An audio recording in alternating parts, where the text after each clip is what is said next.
Les bendiga, amados hermanos, les saludo en el nombre del Señor Jesús. Hoy, día martes, vamos a realizar el culto de oración, ya sea que estemos en un país o en otro. Es importante y necesario orar para que el Señor nos fortalezca, nos levante, nos ayude en las tareas que tenemos que hacer en su obra, en sus caminos. Hoy, día martes, también en la iglesia estamos reunidos, ya sea usted en su casa, con su familia o en un templo, según su condición, podamos orar el día de hoy. Vamos a buscar el rostro del Señor. Este servicio es breve, pero el mensaje es claro. Vamos a orar. Padre nuestro, Señor, tú eres santo, te alabamos. Te damos gracias, Señor Dios, por tu bendición y tu misericordia. Ayúdanos, Señor, y fortalécenos para orar guiado de tu verdad. Lo pedimos con fe en ti, en el nombre del Señor Jesús. Amén. Gloria a Dios. Tenemos, hermanos, la lectura bíblica en el libro de Romanos, capítulo 1, versos del 14 al 17. Esta carta del apóstol Pablo, aquel imperio que en esos tiempos gobernaba. Los Romanos, carta a los Romanos, capítulo 1. Leemos del verso 14 al 17. Mensaje para todos los creyentes. Amén. Dice la palabra del Señor. A griegos y a no griegos, a sabios y a no sabios soy deudor. Así que, en cuanto a mí, pronto estoy a anunciaros el Evangelio también a vosotros, que estáis en Roma. Porque no me avergüenzo del Evangelio, porque es poder de Dios para salvación a todo aquel que cree, al judío primeramente y también al griego. Porque en el Evangelio la justicia de Dios se revela por fe y para fe. Como está escrito, mas el justo por la fe vivirá. Gloria al Señor. Amén. Señor Dios, leemos tu palabra en la cual vemos, Señor, cómo tu siervo el apóstol Pablo, Señor Dios, fue a predicar en distintas partes del mundo. Y tenía también él el propósito, el deseo de ir a Roma, sin la capital del imperio, para predicar aún a los nobles, al emperador, a los hombres que estaban con el poder de aquellos tiempos, en esos lugares. Y escribe esta carta, Señor, para anticiparse a los mensajes que les daría, buscando primero a tus hijos de esa ciudad, y luego ya él, llegando un tiempo después, sabemos que llegó, Señor Dios. Ayúdanos a ser forzados y valientes, y cumplir tu voluntad y tus propósitos. Lo pedimos en el nombre del Señor Jesús. Amén. Gloria a Dios. Hermanos, vamos a cantar y alabar al Señor. Tenemos nuestros himnarios. Usted puede buscar el himno. El himno Melodías Celestiales es un himno muy especial, un himnario muy especial. Vamos a entonar. Estamos siempre grabando nuestros cánticos, para que quede claro. Vamos a alabar al Señor con el himno.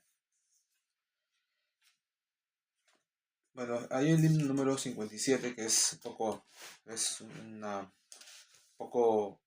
la letra, ¿no? Un poco como decir triste, de añoranza del futuro, pero así es como algún día también se verá cuando partamos al Señor. Estamos haciendo esto porque deseamos tener todos los himnos completos a tiempo, es decir, poder grabar un video con todos los himnos cantados, de esa manera tener un recuerdo de cómo es alabar a Dios ya con todo el himnario completo, aunque sé que ya existen hermanos que han desarrollado todo, pero no hay uno solo que lo haya hecho completo.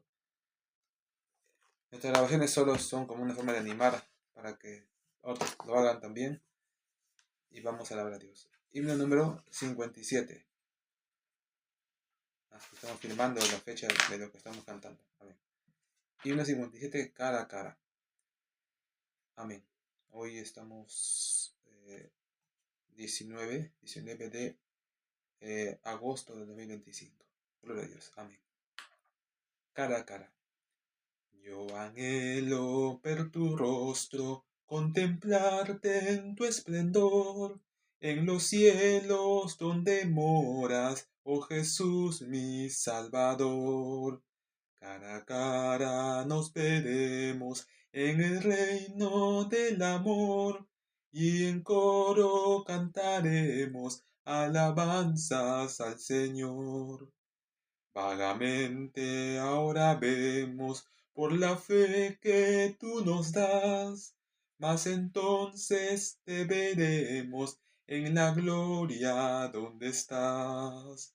Cara a cara nos veremos en el reino del amor y en coro cantaremos alabanzas al Señor.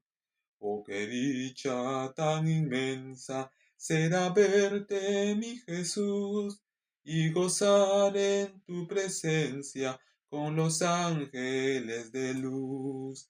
Cara a cara nos veremos en el reino del amor y en coro cantaremos alabanzas al Señor. Cara a cara, cuán glorioso es pensar en día tal, cuando alabarte pueda con el coro angelical. Cara a cara nos veremos en el reino del amor y en coro cantaremos alabanzas al Señor. Este himno nos recuerda que un día estaremos en la presencia de Dios y aún que entre los creyentes estaremos juntos para alabar a Dios y conocer más de su voluntad. Himno número 59 también. Te quiero, mi Señor. Este himno es más alegre. Amén. Te quiero, mi Señor. Gloria a Dios. Himno 59. Te quiero, mi Señor, habita en mí, y vencedor seré confiando en ti. Te quiero, sí te quiero, siempre a ti te anhelo, bendíceme ahora, acudo a ti. Te quiero, mi Señor, mi Salvador. Oh, hazme en verdad tu servidor. Te quiero, sí te quiero, siempre a ti te anhelo. Bendíceme ahora, acudo a ti. Tu voluntad, Señor, enséñame y de tu gran amor, oh, cólmame. Te quiero, sí te quiero, siempre a ti te anhelo, bendíceme ahora, acudo a ti. Oh, mi gran bienhechor en tentación, concédeme virtud y protección. Te quiero, sí te quiero, siempre a ti te anhelo, bendíceme ahora, acudo a ti. Amén. Himno, este himno está en la, que es la nota más, se puede decir, la más suave, y la bemol aún es prácticamente la más sencilla de las notas, la que transmite un mayor sentimiento de alegría, de gozo. Y el cara a cara que hemos cantado antes está en si bemol. Esta nota tampoco es nota triste, no lo es, pero de una manera estamos cantándolo en una versión grave o invertida que lo hace ver totalmente distinto, ¿no? También si bemol es muy alegre, pero a veces podemos cantar la canción de esa forma. O de otra.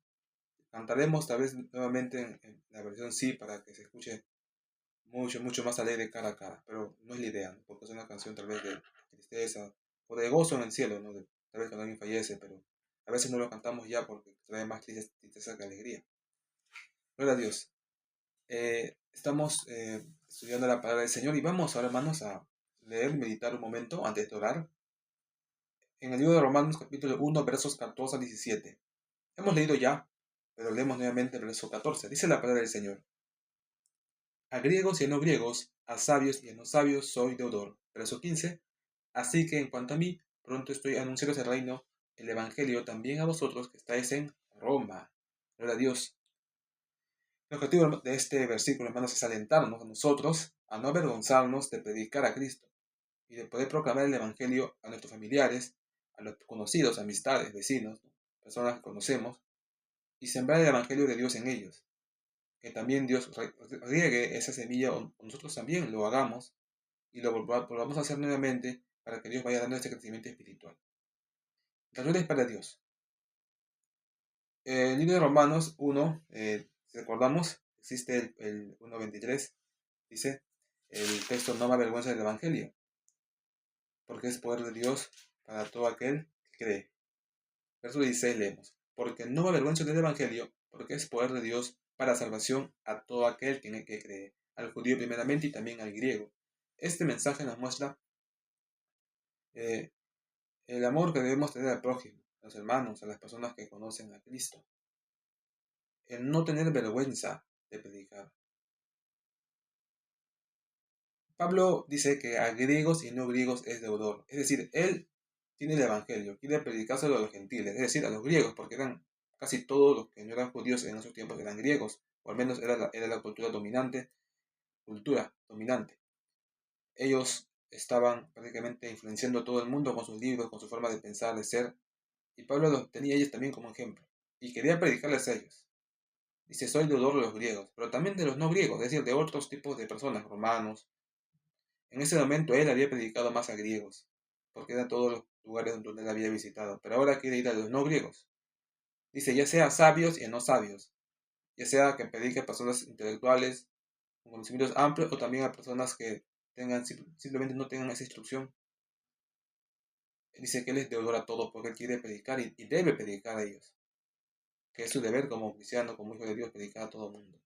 También así nosotros, hermanos, debemos tener ese sentir para ser usadas por Dios. No solamente las personas tal vez de una economía alta, sino también las personas necesitadas. No solamente los que tienen cultura en universidades o conferencias o congresos, sino también las personas de las calles, las personas que no tienen conocimiento, también predicarles o reunirles. Ya sea a locales, extranjeros, personas de cualquier nacionalidad, predicarle. Ya sea que le tengan que predicar en español, en inglés, ya sea que tenga que aprender un idioma local, hágalo. De esa manera podrá servir a Dios.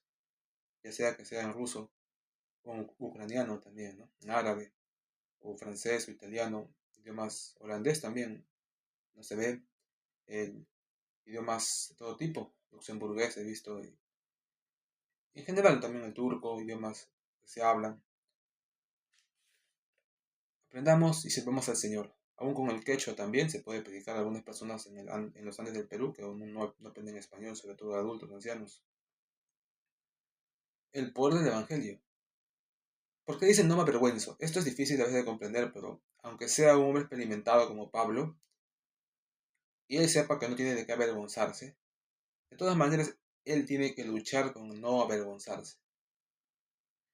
Porque de todas maneras a veces es como un ciclo en el cual o tienes miedo o tienes vergüenza cuando predicas. O tienes miedo o vergüenza. Y va pasando de uno a otro. Y siempre avanzas y otra vez tienes miedo, lo superas, ahora tienes vergüenza.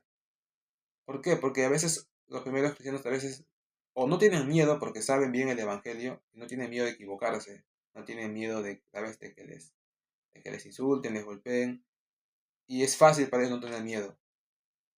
Pero si tienen vergüenza, tal vez, de que digan: esa persona, ¿por qué está predicando ahí? Tal vez es una persona pobre que está pidiendo dinero, porque no escuchan el mensaje.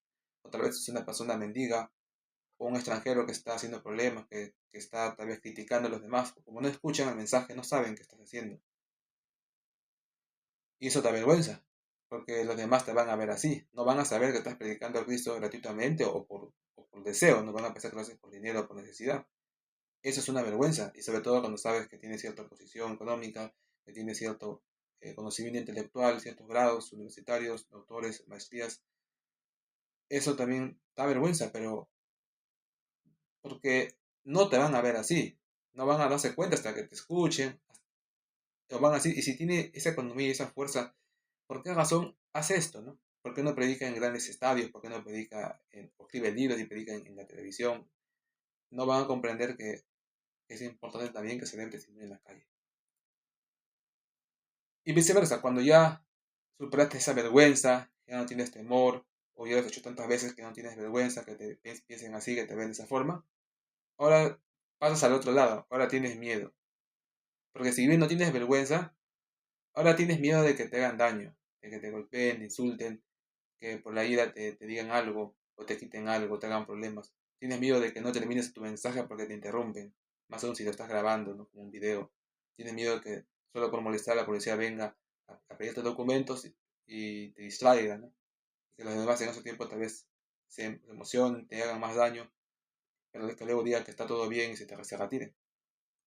O sea, ahora tienes miedo, ya no tienes vergüenza. Y viceversa, cuando otra vez ya no tienes miedo porque ya te pasó, ahora tienes vergüenza otra vez.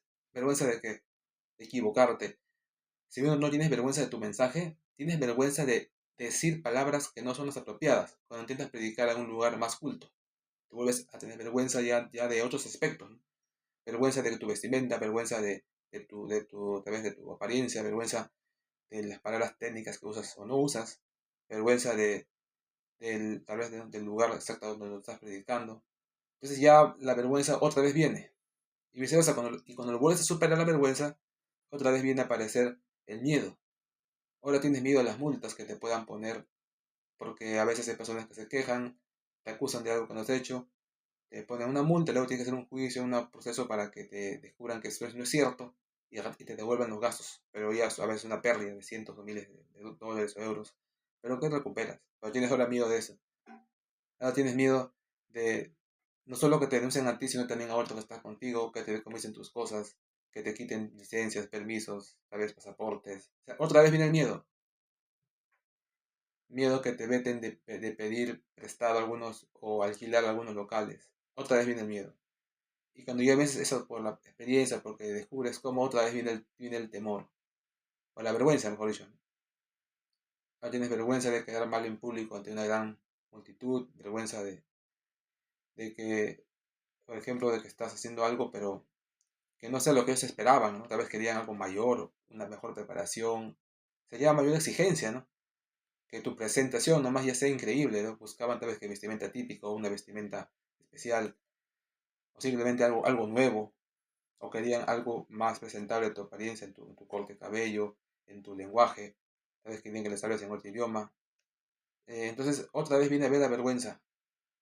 Y así sucesivamente, siempre es lo mismo. O tienes vergüenza o tienes temor. O tienes vergüenza o tienes temor. Pareciera que son dos ejes diferentes, ¿no? Uno son los hechos mentales, pero que tienen repercusiones prácticas que te hacen tener temor. Pero al mismo tiempo también a veces hechos que supuestamente solo son, que dependen de ti, que es la vergüenza, ¿no? Que podrías no tenerla. Pero es así, es de esa forma. Y todo el mundo igual lo tiene, así no sean creyentes, conocen sus cosas. Solamente que vencen esa vergüenza y siempre están así. Pero el creyente tiene el problema de que como lo hace de corazón, no está actuando cuando predica, no está aprendiendo hacia algo de memoria, siempre tendrá temor a equivocarse. Porque no es como un actor que simplemente dice las cosas porque es lo que se ha preparado, no. El creyente tiene que vivirlo, tiene que ser consciente de que lo que él predica lo hace, que tiene que estar en el Espíritu Santo cuando predique. No es que lo lees o que predicas porque ya te llegaste al lugar y te toca predicar. Es una preparación más compleja. Eso hace que sea más difícil. Y siempre hay tal vez algún temor, algún miedo. O vergüenza también. Curioso, ¿no? El apóstol Pablo igual, con tanta experiencia, tantos años, él igual tiene que seguir luchando con la vergüenza. Vergüenza de que cuando predique, escuche de repente Platón. Y Platón le diga que su mensaje no tiene la calidad para que lo escuchen ellos. Porque sus palabras no son cultas. Entonces, es un decir, ¿no? Obviamente Platón ya había fallecido y en esos tiempos Pablo le citó, diciendo que era un hombre que había dicho que existía el alma, cosa que los griegos por sí solos no lo tenían en cuenta, pero Platón fue uno de los primeros en plantearlo, al menos para ellos, o ser registrado así, y Pablo lo cita, ¿no? No dice el nombre, pues sí dice, ¿no? Uno de sus científicos, o uno de sus sabios, ¿no? Dice esto, ¿no? Que tienen alma ustedes. Y justamente Platón ya había fallecido unos años antes de Pablo. Por ahí eran 100, 200 años, tampoco no era tanto. Pablo tenía igual vergüenza, porque él también predicaba a ricos. Tenía vergüenza tal vez de cómo le ven vestido, que le pregunten cómo has llegado, en qué medio de transporte, qué comes. O sea, igual hay vergüenza, pero también hay vergüenza a veces de que ellos no entiendan el mensaje de salvación y lo vean como algo irreal, o ficticio, o una fábula y no algo razonable, ¿no? No como algo científico, sino como algo, como así, lógico, sino lo vean como, algo, como una burla o como algo que solamente es una suposición, ¿no? porque estás partiendo de creer que existe de repente la resurrección de Cristo, o creer que existe algo que ellos tal vez no lo puedas explicar con claridad y te vean como que solamente es un sentimiento. Y eso puede generar burlas porque supuestamente tienes que ir con un poco más de preparación para defender algo. Pero dice, igual así, dice, ¿no? Yo no me avergüenzo. ¿Por qué? Dice, porque esto es una forma como Dios manifiesta su poder para que las personas que lo oigan y creen, ya sean judíos o griegos, puedan ser salvos. Porque dice que a través de este evangelio, la justicia de Dios se revela. O sea, cómo Dios es justo para castigar o condenar el pecado o también para premiar el que hace su voluntad. Él no se avergüenza del evangelio, a veces por muchas razones, pero en este caso dice, porque él entiende que a pesar de que se vea así sencillo o que se vea como algo de emoción y sentimiento más que de razonamiento, aunque también hay mucho de razonamiento al, al saber que no quiere ser condenado al lago de fuego, que es muy razonable y quiere evitarlo, ¿no? Él dice porque hay poder en lo que hago. Y eso es exactamente la causa de su vergüenza. Porque los griegos obviamente como seres humanos también pues tendrían sus cuentos, sus filosofías, ¿no? También tienen sus pensamientos. También hay filósofos como los escitas que decían que tenían, o bueno, disculpen, los filósofos que decían que había que sufrir y no disfrutar de la vida. Él decían sufrir, porque el sufrimiento era la correcta situación del hombre, ¿no? Y andaban desnudos, comían en la calle, eran hombres que andaban con sed de sufrimiento porque decían que así tenía que ser la forma de vivir. Y lo contrario eran los hedonistas que decían, no, más bien hay que disfrutar de toda la vida. Entonces ellos más bien comían, se vestían lo más mejor posible. Eran extremos. Entonces también había locuras en ellos. Mucho, había locuras en ellos. Pero Pablo dice que en realidad él no se avergüenza de eso, no por la locura en sí que pueda parecer el Evangelio, sino porque al final, ¿qué le vuelve orgulloso a un griego de sus ideas? Y al final igual son locuras. Es cosas como economía, porque ellos se sienten con economía, o sea, así digas algo ingenuo, si tienes economía te respetan, no te da vergüenza decir lo que dices, porque te respetan por tu economía, no por lo que dices, o por tu conocimiento, no es un hombre sabio, y basta que digas algo y se tiene en cuenta porque se considera que tienes cierto conocimiento cultural general. Pablo también dice, él no se avergüenza de ese evangelio porque ese evangelio le da algo que lo hace sentir tan igual de importante que los griegos o de los cónsules o de los emperadores que él pueda predicar, aunque no existían a la vez, ¿no? O era cónsul o era emperador. En este caso, estábamos ya en la etapa de los emperadores. Él estaba, él no tenía vergüenza porque hay algo más también que no vergüenza. Por ejemplo, de qué se siente orgulloso un emperador o de qué se siente orgulloso de repente Poncio Pilatos, de su estatus, de su poder, ¿no? De que ellos podían mandar a alguien a hacer algo, o que ellos decían, no, no se va a hacer esto, controlaban a los judíos, controlaban tal vez algunas otras situaciones políticas.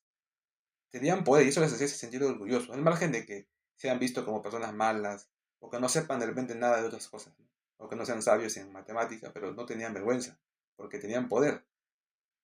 Es decir, por un lado tenían un orgullo, ya sea por el poder, ya sea por la economía o por el conocimiento.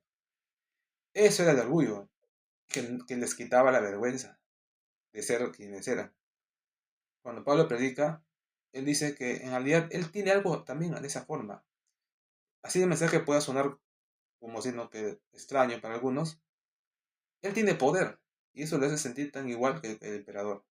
Porque él tiene poder, porque sabe que cuando alguien escucha ese mensaje y se convierte, Dios actúa en él y el poder de Dios se manifiesta para salvar a esa persona y cambiar su estilo de vida. O sea, no hay vergüenza porque en lo que yo hago tengo poder.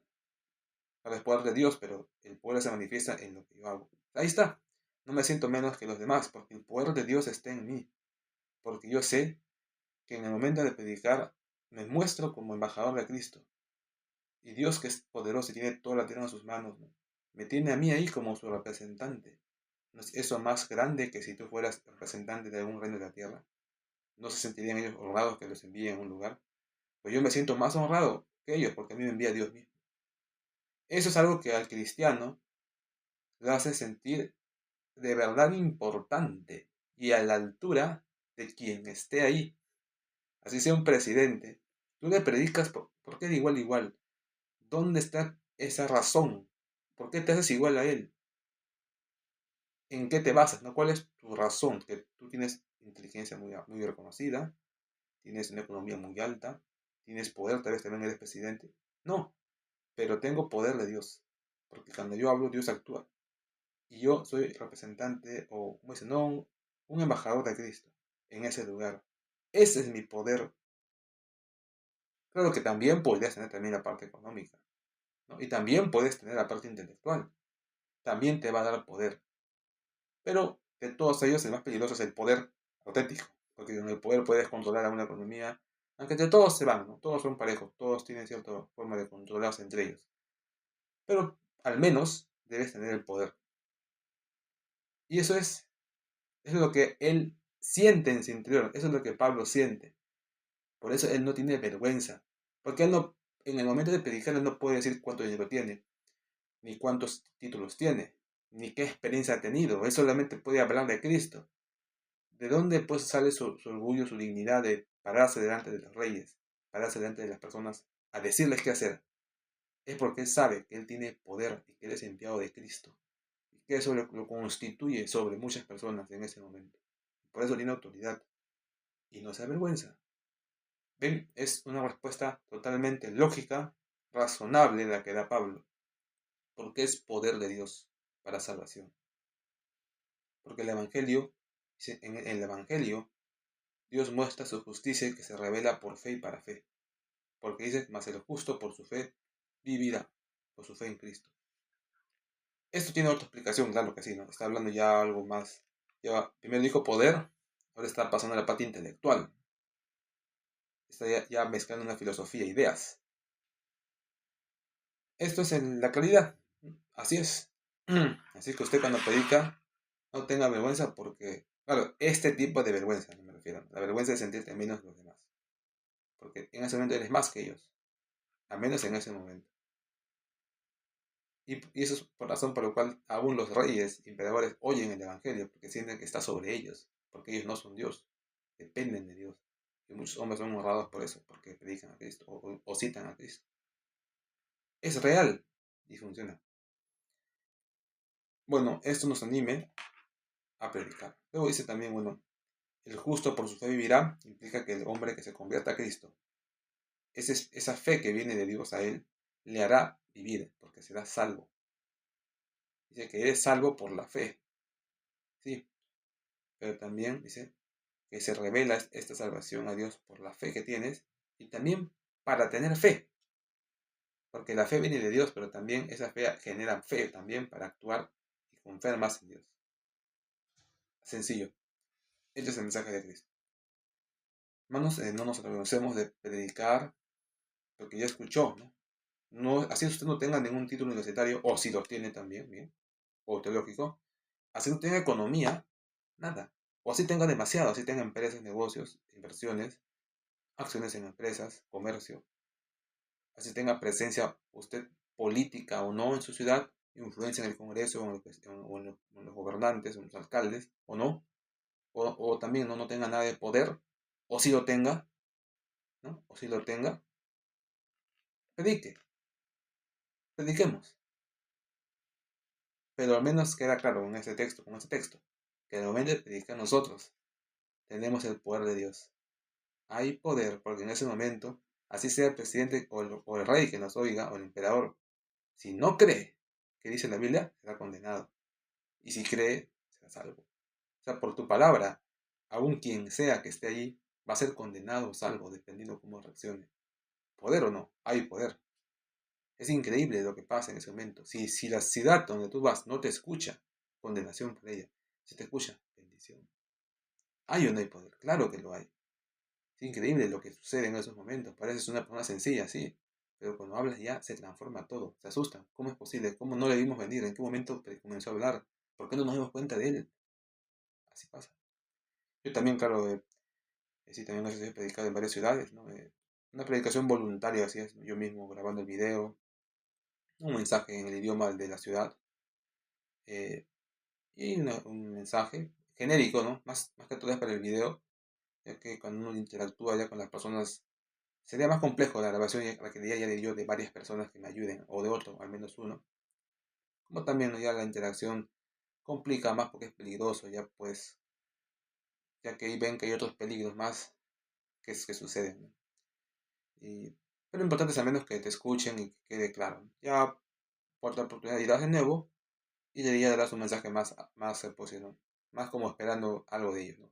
Que reaccionen o, o por qué pedir caso ahí, ¿no? Pedir que dicen en la televisión para que te escuchen más.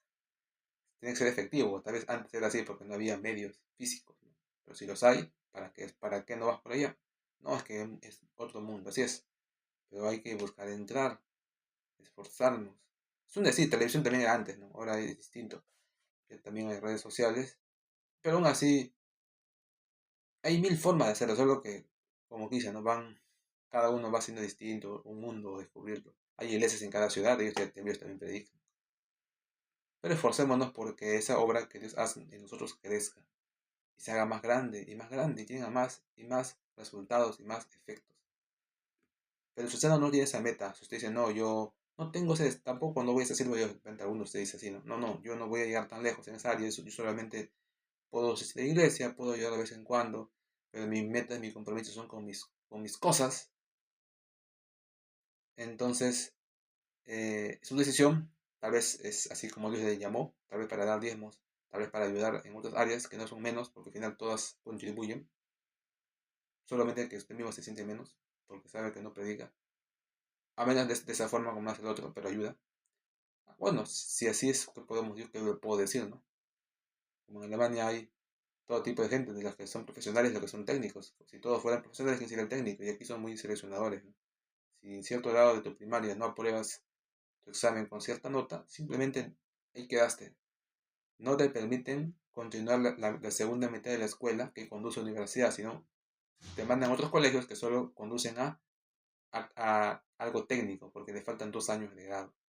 Pero aún así puedes traspasarlas, te piden que tengas muy buenas notas. Y la mayoría de jóvenes se sienten destruidos, se sienten dignados, se sienten como que desechados de la sociedad, porque prácticamente a sus 12 13 años ya les dicen eso.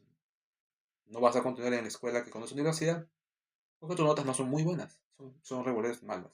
Vas a ir a la escuela que conduce a academia. Y se lo dicen a veces a los 2 a los 13 edades de adolescencia. Y se frustran, se resienten. Eso genera un gran mal en Alemania en los jóvenes, mujeres, varones, más que todo en mujeres. Se comienzan a vestir mal, se resienten. Muchos ni estudian tampoco en la academia, digo, algo técnico, simplemente la mayoría. Ya bueno, son dos mundos distintos, ¿no? Los que van por universidad ya se sabe que les va a pegar y los que van para la academia también ya se sabe, ¿no? Sueldos menores, su esposa siempre es igual. El que estudia en universidad, su esposa es igual, también estudió en la universidad. Y el que no estudió, porque estudió en academia, algo técnico, también su esposa también estudió algo técnico. O muchas veces su esposa no estudia nada. Pero sí es una buena ama de casa, ayuda, no está ahí en todas las cosas. Alquilan, sí, pero no alcanza el sueldo más que para una vida normal. Que de por sí es buena, pero comparado con otras vidas, ¿no? Es como que muy mínimo, ¿no?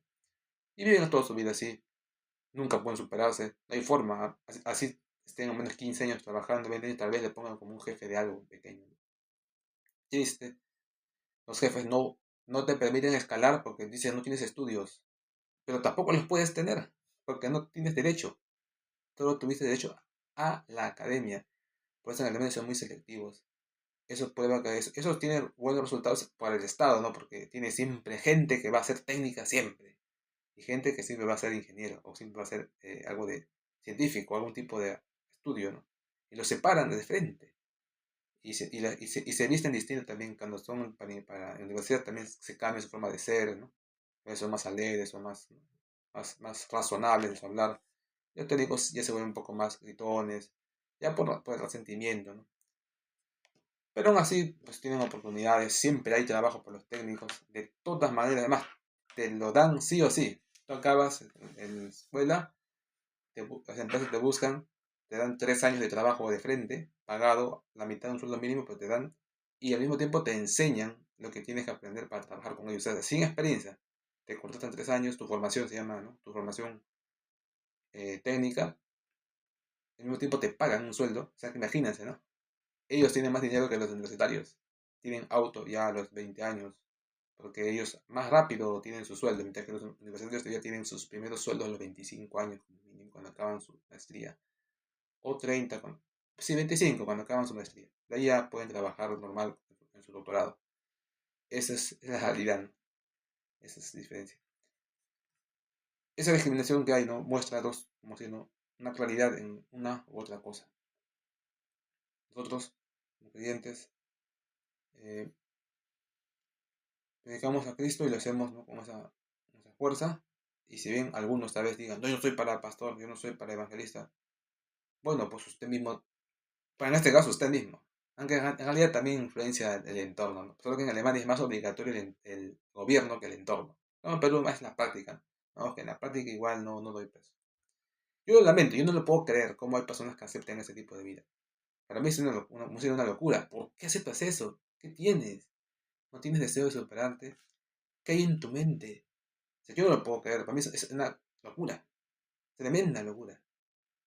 Pero al revés, para los que están en esa edad, al revés, también, ¿cómo puedes también, es una locura lo que tú le dices, ¿cómo puedes seguir a Cristo? Que no tienes ganas de desarrollarte en la parte económica, en la parte educativa, no tienes ganas de ser esto, otro, de ser esto, otro, aquello. ¿Cómo es posible que te dediques a la parte evangelística? También es una locura. Y es cierto, ambos son cosas que no se entienden, por eso cada uno sirve a Dios en el área. Pero algunos, como el apóstol Pablo, que estaban en ambos lados. Él al mismo tiempo tenía poder por Dios, pero también tenía poder económico, al mismo tiempo tenía conocimiento intelectual. Y también había tenido poder político, a menos en Jerusalén en su época. Él había estado en ambos lados. Él cuando hacía la obra de Dios, no es que no se desarrollaba, también lo hacía, solo que mezclaba más cosas al mismo tiempo. Ahora entiende por qué lo hacían o no. Es que no es que uno pierda un área. Sí lo hace, solo que uno no se da cuenta, o los otros no se dan cuenta en qué momento lo hacen, ¿no? Pienso yo que los que no quieren servir a Dios, sino que quieren mantenerse en un área pequeña, tal vez tendrán, según ellos, sus formas de premiarse, ¿no? Tal vez tendrán sus viajes, sus comidas, sus tiempos libres de televisión, o sea, tendrán sus formas de sentirse felices, ¿no? Realizados, tal vez, para ellos. Debe ser. Mientras que creyente que evangeliza, no, él va por otro mundo. Pero igual tiene lo mismo. Porque yo viajo a una ciudad para predicar, pero igual viajé. Igual vi la ciudad, igual la recorrí, igual busqué todos sus medios de transporte, su economía, su moneda, su cultura, sus museos. O sea, igual hice todo. Solo que también prediqué. Claro, cada uno cubre sus gastos. Eso sí, no piense usted que le van a regalar el dinero. Pero Dios provee y da sabiduría. Y bueno, bueno, el consejo que siempre da la iglesia, el pastor es que la iglesia, el pastor dice, ¿no? Y con su ejemplo, y también sus hermanos también han aprendido y hacen también. Autosostenimiento. Usted trabaja y con su propio dinero usted sirve a Dios. Ya está. Demanda más capacidad, sí, porque tienes que tener más conocimiento. Mejor preparación física para soportar más trabajo. Mental para soportar más problemas de varios tipos. Formación psicológica, ¿no? Espiritual también para que Dios esté contigo. O sea, es todo un mundo de cosas que hay que tener. ¿Por qué diré yo? No entiendo cómo otros escogen otros caminos. Pero la cosa es que sí los entiendo. Y seguro ellos también me entienden a mí. Entonces simplemente los escogen. Yo escogí todos, porque que no me gusta pues, perder ninguno, ¿no? Sí, los escogí todos, porque es lo normal, ¿no? Querer todo, ¿no? Es lo lógico. Oye, ¿usted por qué no quiere todo? Ahí está, pues, ahí está el problema. ¿Por qué? Porque se siente limitado, porque dice que no voy a poder. Es cierto, es lo normal. Pero yo no, porque como creyente he leído en la Biblia que Dios me ayuda, que Él está conmigo, y eso lo hace distinto. Porque cuando yo hago algo, oro antes de hacerlo, me entrego a Dios. Eso me da un poder adicional y una certeza razonable que una persona normal no tendría, lo cual me da a mí una garantía de éxito o al menos de no fracaso. Eso es suficiente para que yo inicie algo que otros no pueden porque tienen miedo del fracaso, que es lógico, pero en mi caso no viene ese fracaso porque ya oré para que no venga. Simple. Y Dios ya me da sabiduría de cómo evitar esos problemas. Eso es algo que uno le permite tomar mayores riesgos, mayores problemas que tienen mayores beneficios, mayores logros. Y así es un mundo de ir más adelante, más adelante. Y esto es producto de un conocimiento de la Biblia, que otros también no tienen, conocimientos de tantas áreas, de proverbios, ideas, filosofías, pensamientos. Incluso, por ejemplo, cuando grabo este video, es un ejemplo claro de ese. ¿Por qué creen que estoy grabando este video porque no tengo tiempo? Todo lo contrario. En vez de hacer mi devocional privado y que nadie lo sepa, lo hago grabado para que sepan que lo he hecho. Y es al mismo tiempo, no es que me tomo más tiempo, al mismo tiempo se graba. Hago funcionar las máquinas, ya sean equipos de grabación, luces, uso la corriente para algo mejor, genero algo que queda para el futuro, practico mi presentación, practico el mensaje, el habla, a la vez que hago el culto. Eso no es increíble. A la vez que estoy orando, que sirviendo a Dios, no se quita. Por eso está escrito en la Biblia. Buscad primeramente el reino de Dios y todo lo será añadido. Hay hombres que quieren ser famosos, salir como actores de cine y tener luces, cámaras, ¿no? Fama. Y si Dios te dice que prediques, obtienes lo mismo. Porque igual cuando predicas hay que grabar, hay luces y hay fama. O sea, es exactamente, es más, es un camino que Dios mismo te va a ayudar. También en la actuación es tu propio camino. Pero aún así, Dios podría ayudarte si es que lo va a usar para la obra de Dios. En general, de algo servirá, de repente como actor cristiano también puedes participar en unas películas. Yo también quisiera sacar también unas películas, pero es como con su tiempo, ¿no? Ya. Y sí se va a poder. Solo que Alemania es uno de los países más difíciles del mundo para hacer películas, porque aquí es cultural no grabar, no tomar fotos. O sea, las personas no se quieren grabar ni tomar fotos. Es casi imposible. Por eso las películas alemanas son, para los que saben, son muy aburridas. Son de las peores películas porque su trama es como que no tiene sentido. No le ven nada interesante. Es que sus actores no hacen nada prácticamente nuevo de lo que harían normalmente en su vida diaria. Porque lo consideran mentir. Porque actuar implica fingir. Y ellos no quieren hacer eso. Pero para los alemanes al final, pues es como si lo que hay, ¿no? No puedes ver otro tipo de películas que no sean las alemanas. Pero lamentablemente por eso también a ellos solo les fascinan las películas de crimen. O sea, cuando hay un policía que busca a alguien que ha hecho un daño, esas son las más vistas. Porque es lo único que le despierta tensión, emoción, ¿no? Y es lo que se ve más. O de terrorismo, ¿no? Cuando hay... es lo único que les emociona. Porque de ahí, ya saben, es lo que hay, igual ven. Igual ven. Porque es lo que hay. Pero también ven algunas películas extranjeras de Estados Unidos. Que también les parece a uno, más bien les parece aburrido a ellos. Eso. Por eso los alemanes son los más difíciles de grabar. Aquí para que un hombre salga en tu serie, en tu película, no es dinero ni siquiera. Esa escena siente que compromete su vida, compromete su futuro contigo cuando aparece en un video, compromete su integridad con los actores que están ahí, con la producción, quiénes serán los que están haciendo, a dónde llegará este video. Piensan que los van a bloquear, de que si algún día alguien se ofende con tu empresa, con tu negocio, con tu producción de video, como ellos salen en el video, ellos te van a ser perjudicados, ellos te van a ser bloqueados. Porque en Alemania eso del bloqueo es bien fuerte, casi es terrible. Es como que si todos se avisaran y si una empresa te expulsa, todos los demás no te quieren tampoco en su trabajo. Por eso dicen aquí, cuando alguien pierde su trabajo, pierde todo. Porque no lo quieren nadie de las demás empresas de rubro, porque todo se pasa a la voz. No, le expulsé porque llegó tarde, porque no trabajó bien, o por cualquier cosa. Y esa gente dice, no, pobre para siempre, porque ya nunca más conseguirá trabajo. Y es triste porque eso casi es prácticamente real, a menos que ya deje de trabajar y ya se vuelva un hombre independiente, ¿no? Y haga su negocio, empresa a través de su servicio. Y por ahí, pero si supo cómo hacer eso, porque otros lamentablemente no saben hacer eso, ¿no? Tal vez, no sé, pues así es Alemania es así bien, bien tajante, ¿no? Pero al mismo tiempo te ayudan, tampoco no te dejan morir de pobreza, te dan comida gratis al menos, a veces te dan una cosa por ahí. De todas maneras se desarrollan, solo que tiene que ser de otra forma. Espero que ustedes haya entendido la importancia de evangelizar o de predicar.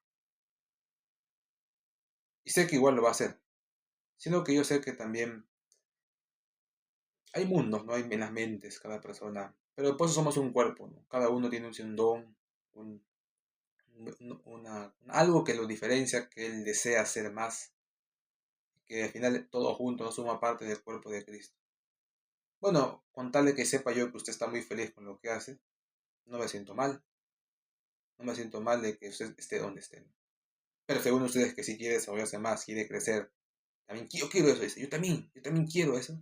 Entonces, pues haga, sigue el camino, esfuércese en lo que Dios le mande a hacer. Lo que no es cuando no quieren esforzarse, quieren seguir en sus mismas ideas. Pero lo entiendo, porque esa fe tampoco no es normal. Es una fe que viene de Dios poderosa. Es una fe que uno adquiere con los años, pero que yo sé que Dios también se lo puede dar a un hombre de un día por otro si es que tiene un propósito con él. ¿Qué diré? Simplemente manifiesto mi deseo de que todos estén bendecidos por Dios, que se desarrollen en la obra de Dios y que Dios les bendiga en todas las áreas de su vida. Pero de que eso vale si es que usted no sirve a Dios. O sea, más bien yo no lo veo como que no tiene sentido, ¿no? ¿De qué vale que uno sea bendecido si no sirve a Dios? Tal vez algo servirá, ¿no? Para dar testimonio a los demás de que Dios está con uno, al menos, ¿no? Yo lo veo así, ¿no? Como que no hay utilidad para qué hacerlo, ¿no? Sirva a Dios, goces en Él, al menos no peque, ¿no? Sea fiel a Dios, pero ¿de qué vale ser tan santo si usted no sirve a Dios? O sea, es como que igual no da fruto. Muchos se resienten por eso, porque han vivido una vida bien dedicada a Dios y no tienen nada. Según ellos, ¿no? No tienen nada, no lograron nada. Es que no hiciste nada, pues. No, es que yo esperaba que Dios me muestre. Está bien, pero seguro cuando el día que te mostró no, tampoco hiciste nada. Ahí está, pues. Y suelo no, porque pierdes por ambos lados, ¿no? Porque si te pierdes tu tiempo supuestamente sirviendo a Dios, porque no llegó nada, al mismo tiempo porque tampoco hiciste lo que querías hacer. Es que eso es lo cruel, pues, es lo difícil de servir a Dios, que es que porque puedes perder por ambos lados. Por eso no te queda otra, tienes que seguir a Cristo nomás. Pero lo mejor, porque en el mundo es igual. Las empresas también te hacen lo mismo si es que tú sienten que tú les has fallado, que no les sirves. Es más, Dios es más misericordioso. Él te perdona cuantas veces sea. En cambio, en el mundo no, de frente te expulsan. Hermanos, vamos a pasar a la oración. Recuerda usted, Romanos 1:16. Porque no me avergüenza del Evangelio, porque es poder de Dios para la salvación. A todo aquel que cree, al judío primeramente y también al griego, al extranjero, al hombre de cualquier religión, el no creyente, el sabio, ¿no? Al menos sabio en su opinión. Porque en el Evangelio, la justicia de Dios se revela por fe y para fe, como está escrito, mas el justo por la fe vivirá. Amén. Para orar, es otra técnica, usted debe tener, o sea, es que es una técnica, o sea, ya no puedo orar usted toda su vida igual, porque eso no es una mejora, es mantenerse igual, eso no se permite. Tiene que estar mejorando continuamente. Su técnica, su método debe ser siempre mejorable. No, claro, lo digo porque me dicen, no, pues si tengo que trabajar, no tengo tiempo de, de eso. Consagrarse a Dios, pues, porque tenga tiempo. No, es que me falta fe. Pídale a Dios fe. O vaya a los hermanos y dígale cómo tengo más fe. Pero tiene que hacerlo, pues, esa es la vergüenza. Ahí está. Esa vergüenza es la que le perjudica, en vez de el proceso de predicar. A ver, en un libro apunte sus peticiones, las más importantes, y téngalas ahí, y cuando ore, léalas para que se acuerde. Si es posible, ore 1 minuto por petición, porque el tiempo pasa. Y como dice la Biblia, no está por tanto repetida, sino por pedido. Si es posible, oren 5 minutos por 10 peticiones. Directo al grano, rápido, como las oraciones de las mañanas, ¿no? De las radios cristianas. Petición tras petición, 15 segundos, 30 segundos, 1 minuto máximo. Eso es usar el tiempo. Ser rápido. Use su fe para algo, pues, ¿no? ¿Para qué tiene la fe si no la va a usar? Está bien tenerla, pero úsela, porque ahí está el beneficio. Pues si usted no usa lo que ha formado Dios en usted, no se va a beneficiar ni usted ni nadie. Use lo que usted tiene. Muéstrelo, hágalo.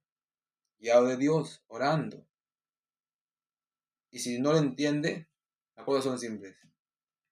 No vaya en contra de los 10 mandamientos y obedezca lo que su padre y su madre dijeron si fueron creyentes. dígaselo al pastor antes de hacer, espere su voluntad. No, es que yo quiero, y si el pastor no quiere, es que si el pastor no quiere, Dios tampoco quiere.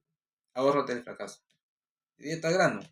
Si no quiere, haz lo que él quiera. Y eso es lo que Dios quiere que tú hagas. Simple, directo al grano, prueba, prueba, ensayo, error. Hasta que le das al lo correcto. No has perdido dinero, solamente has sido ideas. Esa es la vida para llegar lejos. Si no, mismo siempre. Y me da mucho dolor cuando hay hermanos que son fieles a Dios, pero tienen como, ellos sienten que están vacíos, que no han tenido nada, hasta se alejan de la iglesia. Es que nunca hicieron pues esa parte. Y yo les digo ahora, pues háganlo, pero lo hacen mal. Lo hacen, pero ya no van a la iglesia, ya no buscan de Dios. Es como que confían o en ellos mismos, o supuestamente muy, muy bíblico. Pero no hay como un nivel de raciocinio que te permite entender en qué momento orar y en qué momento actuar.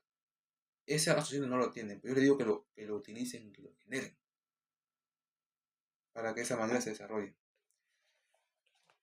¿Por qué? Porque bueno, es que es el tipo de cristiano que usted tiene que ser, porque por eso está en esa iglesia, ¿no? Cristo vive, porque cada iglesia tiene su forma de ser, su estilo, todas se complementan, algunas son más de oración, otros de lectura bíblica, otros de acción, solidaridad, otros son más de alabanza, otros más de estudio profundo de la Biblia, y otros puede ser como la nuestra, mitad económicos, mitad, o sea, se autosostienen, ¿no? Tienen presencia económica, al mismo tiempo también sirven a Dios, porque en muchas iglesias los pastores son sustentados por la iglesia, ¿no? Yo pensaría que eso está en desventaja, porque el que tiene el mundo en su conocimiento puede ser más. Porque el que depende de la iglesia, yo no sé si esos pastores de verdad se dedican al 100% a su iglesia, de repente solo 8 horas, ¿no? Y luego dormir. Ahí está el problema, porque pues están pobres. Porque solo vienen su sueldo de pastor. Y eso que tienen un sueldo de pastor. En la iglesia no tienen ese sueldo. Y aún así están muy bien. Trabajar y servir a Dios es lo más natural que se puede tener. Pero trabaje para la obra de Dios. Eh, y ahora oramos, si es posible, 10 minutos, suficiente, pero yo con fe. Y si puedo dar más también, pero estoy enseñando de forma más rápida. Pues. Y si es posible tenga 10, 20, 50, 100 peticiones, usted sabe que son las que más necesita o los que está constantemente pidiendo. Pero cuando tenga ya algo así, como si necesito la respuesta de Dios ahora, la respuesta de Dios necesito, porque esto sí, hoy primero tal vez, ¿no? O un poco más de tiempo, y Dios le va a contestar. Y le va a contestar que sí o que no. Simple. Si es no, ya está, pues es no. O sea, ¿qué más quieres? No lo hagas. Dios te está librando del mal. No lo hagas. Aprende, pues, a desear algo, presentárselo a Dios y aceptar que no. Eso te va a ayudar grandemente. Ese cambio de voluntad es excelente. Es cuando Dios te moldea como un vaso de barro. Allí es donde te vas a volver un hombre algo más a la forma de Dios. Como que también ora. Te aseguro que después, que cada 10 oraciones tal vez una de Dios te diga que sí. Porque casi siempre decimos cosas que no son. Pero te va a ayudar, ¿no? A entender qué cosa Dios quiere que sí hagas. Y si no tienes esa capacidad de decir que Dios no sé qué me ha respondido, no te creo. ¿Cómo que no puedes saber si Dios te ha respondido que sí o que no después de orar? Es imposible. Si orar es una conversación con Dios, tiene que haber una respuesta. Lo que pasa es que tú no quieres aceptar que Dios te ha dicho que no. O que cuando Dios te dice que no, piensas que es no, ya, no. Quiero emprender un negocio. No, ya, entonces Dios no quiere que emprenda un negocio. Dios quiere que sigas siendo pobre. No. Tal vez Dios quiere que compres acciones. Tal vez Dios quiere que hagas inversiones. Tal vez Dios quiere que compres empresas. No, no, es no a esa petición en particular. Que tal vez implicaba, yo quiero abrir un negocio en tal área, con tal persona, con tal capital, con tal proceso, en tal manera, en tal lugar. Esa petición completa es no. Varíale algo, pues cambia. Tal vez Dios no quiere que sea en ese negocio, sino en otra área. O no quiere que te unas con esa persona, quiere que lo hagas solo. De repente no quiere que pidas préstamos, sino que uses tu capital sea pequeño. O no quiere que lo hagas este año, sino el siguiente. O Dios no quiere que hagas ese rol, sino otro. Tienes que aprender a moldear tu petición hasta que encuentres la correcta, la que Dios te diga que sí. Y eso cómo lo descubre usted si nunca nadie se lo dice, ¿no? Como dice, ¿no? Yo sé algo porque mi padre me enseñó. Si su padre usted no le enseñó eso, pues le enseñó otra cosa. Y usted sabe esa otra cosa. Pero a veces hay padres que no tienen cultura amplia, que no dominan de áreas, solo dominan un área. Mi padre siempre dominó cualquier cantidad de áreas. Me explicó desde la parte bíblica, la parte económica, la parte social, la parte política. La política en cuanto a la parte administrativa del gobierno. La política neta ya sí lo aprendí de otras áreas, de otras personas. Y la área técnica también de mis padres. Siempre ellos respondían a cualquier pregunta que yo pudiera hacer. Siempre sabían una respuesta. Nunca una sola vez me han dicho que no sé. Por último me decían, busquen en tal libro, busquen en tal lugar, busquen acá, busquen allá. Pero siempre me dan una respuesta. Nunca dijeron no sé. Esa es la actitud. Es la capacidad, es la formación, es la disciplina. El decir, lo tengo que hacer y lo haré. Es la valentía. Eso a veces digo, es algo, como dicen, ¿no? Que pocos hombres tienen. Pero si Dios se lo dio, úselo. Si Dios le dio otro don, úselo. Con tal que usted esté alegre en Dios, se sienta gozoso, que no esté con envidia, como yo quisiera hacer allá. Bueno, estábamos en la parte de oración. Si usted siente que no sabe, sí sabe, porque el Espíritu Santo le habla y le hace sentir. Y si no sabe, pues por medio de este video usted aprenda cómo hacer para saber. La Biblia habla de a veces de un Urim y un Tumim que tenían los sacerdotes. No dice mucho qué era, pero podemos decir que eran como dos piedras. Cuando oraban, no dice cómo servía, solo decía que lo usaban para saber la voluntad de Dios. Una forma que yo propongo que es que Dios le respondía preguntas de sí y no, nada más. Señora, ¿vamos a la guerra o no vamos? Así simple, ¿eh? Para no complicarla. Porque si vas a estar diciéndole detalles, puede ser un sinfín de opciones, ¿no? En cambio, si tú solo le dices cosas particulares, genéricas. Señor, ¿voy a la guerra o no voy?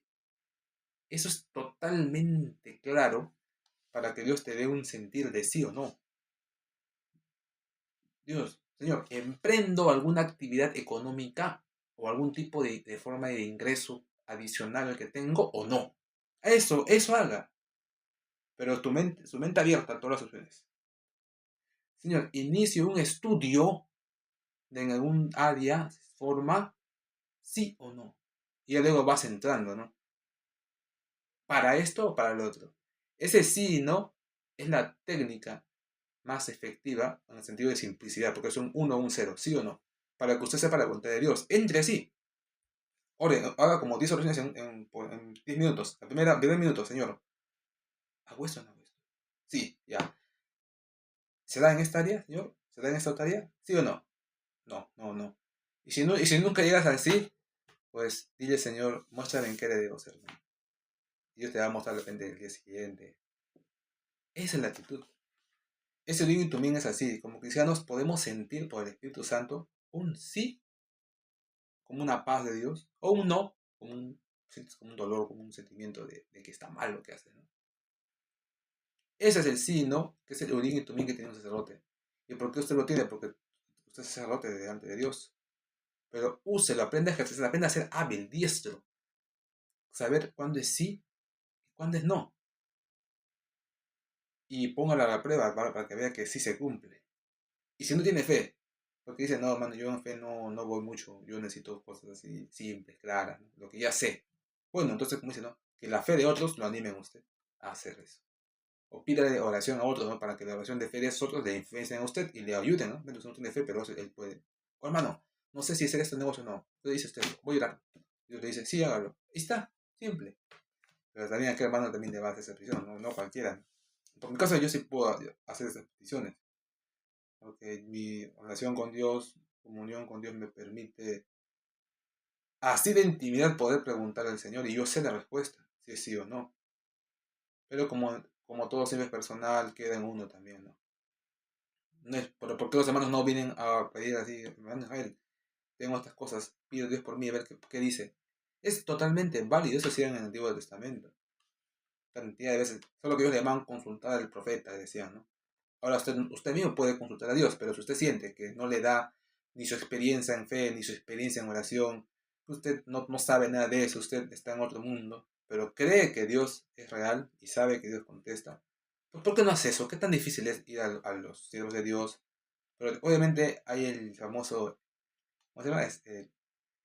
Famoso autoridad o prestigio, ¿no? Que se da cuando siempre que usted le pregunta a un hermano qué dice Dios sobre eso, cada vez que dice sí o no, se cumple, ¿no? Ese es prestigio. Y los profetas de Dios ganaban tanto prestigio porque siempre se cumplía que hasta el rey iba a preguntar hasta antes de una guerra, imagínense. Que es una devastación total, ¿no?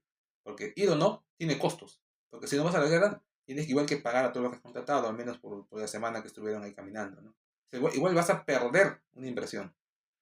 Y si vas a la guerra, también puedes perder si la pierdes la guerra y peor. Pero en ambos casos pierdes dinero, sea sí o no. Y el profeta de Dios está prácticamente dándote una decisión que te va a costar o dinero, o mucho, o demasiado. Pero igual vas a gastar. Entonces, ¿a quién le das esa petición tan importante? Eso se llama prestigio. Usted debe hacerlo, pero como usted es hermano, usted es consciente que no, en relación a usted no tiene mucha experiencia, haga eso. Pero claro, siempre viene con las famosas ofrendas, ¿no? Ya que es consciente que el hermano va a tener que dejar sus trabajos, negocios, sus ocupaciones, quehaceres por orar por usted, lo cual demanda tiempo, preparación espiritual, santidad. Eso es un costo porque guardarse en santidad no es gratis. Tienes que comer cosas a veces distintas, ir a lugares distintos. Eso es un gasto extra y tiene que reconocerlo. Más o menos puede ser unos 300 soles, más o menos un decir, ¿no? Pero un precio razonable. Precio, por no decir que no se debe vender, pero es una forma de calificar el valor de lo que es. Y más aún, si la petición es muy importante, como si me casaré o no con esa hermana, haga, es totalmente válido, no sé por qué no hacen eso. No lo hacen porque no saben que se puede. Pero cuando usted aprende, hágalo, para que el don de ese hermano sirva a la iglesia. Porque si un hermano tiene fe y Dios siempre le contesta con sí o no, pues que lo use para toda la iglesia. De repente otro hermano tendrá otro don y lo use para toda la iglesia. Esa es la idea, compartida entre todos. Pero hay que reconocer que eso cuesta. Pero el hermano le va a hacer de corazón. Entonces usted tiene que también ser muy agradecido por esa respuesta. Tal vez no le dé nada en el momento, pero luego después de que lo reciba, dele algo. Y no poco, ¿eh? Porque si usted le da poco, como dicen, ¿no? La gratitud también más o menos manifiesta el corazón de usted de agradecimiento, ¿no? De repente, no, fue casualidad. El hermano dijo cualquier cosa, igual Dios lo hizo o no lo hizo. Entonces no le da nada. Es que si no, también no va a haber como una ganas de hacerlo nuevamente. Recuerda que un hermano está ocupado. ¿Cuántas personas harán de iglesia mensualmente? Cientos. Que le aseguro que ni aunque le pagaran, aceptaría. Porque él no va a vivir de eso. Él tiene que vivir de sus trabajos, sus negocios, ¿no? De sus cosas. Pero sería bueno, ¿no? Que ya en el futuro hayan hermanos que se dediquen solo a eso, ¿no? Ya que tienen esa capacidad de oración, que se dediquen solamente a ese rubro, porque así va a ser más efectivo, ¿no? No tienen que trabajar, solo se dedican a orar por otros. Y algo que te pasa, te hacen ricos, porque cada petición también es un ingreso. Pero también sé que no van a poder pagar. Estoy seguro que ni 10 soles podrían pagar por esas peticiones. Es la realidad, ¿no? Son tantas peticiones que tenemos en la vida, miles. Pagar un sol sería mucho, porque diariamente tal vez se costaría como 10 20 soles, ¿no? Por eso es que a veces hay que pedir solo cosas bien claras, ¿no? Y pedirle una oración a un hermano. Hermano, quiero que usted ore a Dios para saber si mi mamá, mi familia va a sanar o no va a sanar. Así. Esas son peticiones que valen la pena, ¿no? Quiero saber si Dios quiere yo que haga esto o no haga. Así, para que usted tenga la certeza. Y la respuesta puede ser, sí, Dios quiere que lo haga, pero ahora, ¿cómo? Es otra relación. Pero al menos sabe que Dios quiere que usted haga algo. También puede ser no, pero solo es un no. O también puede ser, sé que dice la espera es cuando Dios te dice que sí, pero que aún no es el tiempo. Entonces, eso no significa que no hagas nada. Significa de que tienes que seguir preparándote para eso. De repente Dios te dice, sí, haz un negocio. Pero no ahora, porque no sabes nada de negocio, no sabes administrar, no sabes controlar tu dinero. Seguro si ganaras dinero te lo gastarías rápido.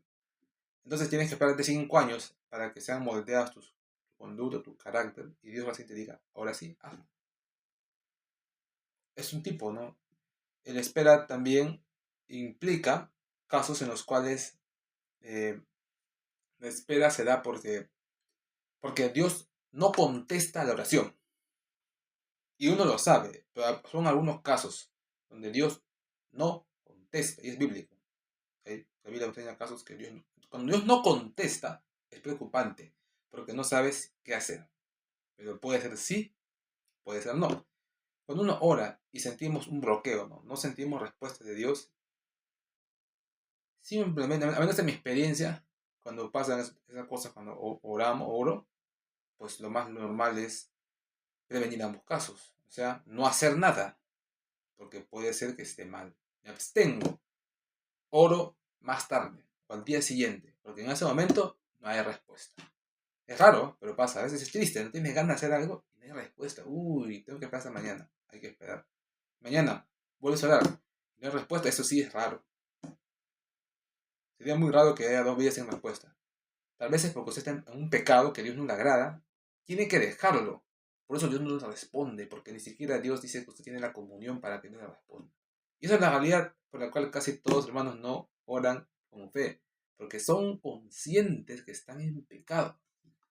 Yo recuerdo que para poder tener esa comunión con Dios no puedo tener ningún pecado constante, ni siquiera presente, porque eso rompe la relación con Dios. Yo sé que la gran mayoría de personas tiene siempre un pecado que otro. Basta más que usted tenga un videojuego instalado en su computadora y ya está con un tipo de pecado porque está ahí. ¿Ah? No juego, ya, pero ¿por qué lo tiene? Eso es una muestra de tu voluntad de jugar al futuro. Eso es un ejemplo, es un tipo de cosa que Dios lo tiene en cuenta, por lo cual considera que tú, a menos, por más que estés bien en ese momento de Dios, tienes como algo ahí anclado, ¿no? Elimina el videojuego. Tu computadora, y ahora sí, en comunión con Dios. A veces hay cosas más complejas. Tienes que botar libros de tu casa, revistas de tu casa, objetos, cosas que Dios no le agrada, pero que tienes ahí. ¿Por qué lo tienes? No te recuerdo, no que fue muy caro, que tienes que eliminarlo. O de alguna manera sacarlo. Y así, seguro hay cientos de cosas, ¿no? No, porque mi negocio lo inicié con un capital robado. Ahí está. Un capital que no devolví. Me presté y no devolví. Y me siento mal porque mi negocio está bien, pero yo sé que partió de ese mal. Y como ese mal es un pecado, siento indigno mi negocio y siento que no puedo orar a Dios para que lo haga crecer porque sé que su base fue un robo. ¿Cómo puedo orar a Dios? Eso es muy lógico. Está bien lo que usted piensa. Está en pecado. Yo pienso que podía hacer algo mal y que luego Dios ya le iba a importar.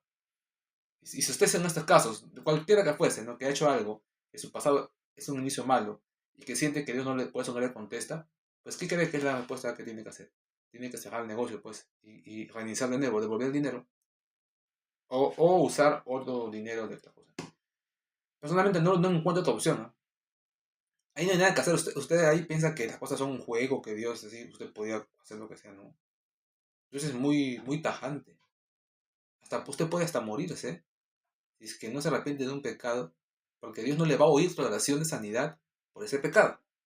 Arrepiéntese primero y luego que Dios le va a escuchar su oración. Y después que le escuche, le va a decir si sí o no. Por eso digo, por eso se usa esa estrategia. O pedirle a otro hermano que sí tiene comunión con Dios, que ore por usted, por una petición que usted tiene. Hermano, mire, ore para Dios porque tengo un negocio, inicié con un capital robado que no devolví de préstamo. Y quiero Dios que me muestre qué hacer ahora para que mi negocio crezca para este problema. Ora a Dios, pero Dios no me contesta porque siento dentro de mí que mi negocio en sí mismo está en pecado. Pero el hermano ora por Dios, a Dios y el Señor le mostrará, pues dirá, bueno hermano, simplemente haga esta estrategia, mi estrategia. Ahora que tiene un negocio bueno, ¿qué le cuesta devolver ese dinero que le prestaron? Después de devolverlo, devuélvelo 4 veces más. Y ya está. Y ese hombre de repente se va a sentir tranquilo, feliz, y lo va a menos liberar a usted de ese enojo que tenía por usted y tal vez de esas peticiones que hacía a Dios para que usted le vaya mal. Y Dios que tiene que contestarlo porque es una petición justa. Justa en el sentido mundano, obviamente, pero igual Dios contesta también ese tipo, lamentablemente. A veces Dios también tiene que hacer casos porque de alguna forma es con las deudas, a veces por desgracia, para muchos no, es muy tajante. Deudas para Dios es algo muy fuerte. Es como que algo que, como dice la Biblia, no saldrás hasta que pagues el último centavo. Ahí sí es una desgracia, y tiene que pagar de todas maneras, no hay manera ahí. Pero Dios le va a proveer para pagar. eso es lo bonito, Dios le va a proveer para pagar. Y haga eso. Si tanto dinero tiene ahora en su negocio, si tanto ya le ha ido bien, pues haga eso, ¿no? Devuélvele, si fueron 2.000 soles, devuelve 8.000. Eso es lo que uno puede orar a Dios y sentir como respuesta. Le dice usted y usted lo hace y le va bien. De repente ahora sí Dios le contesta. El hombre dice, que bueno, inclusive que más no me has pagado porque me has dado más dinero. Realmente todo se arregla y Dios no toma en cuenta ya esa falta de robo. Y ahora sí usted ya podrá orar a Dios y Dios le va a contestar. Cosas así. Ay, ¿por qué no me imaginé? ¿Por qué no me imaginé eso? Dice, no, no, a ver, pues, es que a veces necesitamos que alguien nos lo diga, ¿no? Y bueno, esas son cosas, a veces uno no entiende, o le parece como que difícil, complejo, extraño, porque no pueden entender la voluntad de Dios ni su corazón, por lo cual no entienden qué cosas son buenas y qué cosas son malas. Por eso no pueden llegar tan lejos. Pregúntese a cualquier líder cristiano, aún al pastor mismo de su iglesia. Se da cuenta que ese hombre tiene más capacidad de negocio de lo que usted se imagina. Pero las usa para la iglesia, para servir a Dios. Que tiene más capacidad política que usted no se imagina, pero lo usa dentro de la ambiente cristiano, dentro de lo que es, debes ganar, debes no, buscar nuevos pastores, no hacer actividades en conjunto. Ah, ¿qué pensaba? ¿Que eso es un don del Espíritu Santo? ¿Que por eso que por ser pastores vino eso? No, eso es una cosa que ellos tuvieron que desarrollar. Y por tener eso, pudieron llegar a ser pastores, pudieron llegar a desarrollar un ministerio. Usted también tiene que tenerlo, pero controlarlo para no pecar contra Dios. No caer como visto hermanos que denuncian a otros hermanos para meterlos presos, para que... Eso no es bueno. Yo dice que eso es incorrecto. Pero si te lo hacen a ti, sí es correcto. Pero si te lo hacen a ti, pero si tú lo haces, no. Si te lo hacen a ti, tienes que pagar. Pero si tú te lo haces, no. No le agrada que tú denuncies a un hermano. Simplemente no preste, dice Dios. No preste. Sí, simple. Porque esa denuncia es un problema. Dice Dios, ¿cómo te atreves, siendo cristiano, a recorrer al mundo para que te juzguen un problema? No soy yo para eso. Y Dios te va a decir, no le hagas nada. Y quedó. Pero bueno, a veces siempre hay salidas y he visto por ahí que se ingenian. Bueno, ese es el fin, hermanos, de este video. Vamos a orar y también vamos a ofrendar. Ya, bueno, como la oración no podemos, yo lo hago arrodillado, pero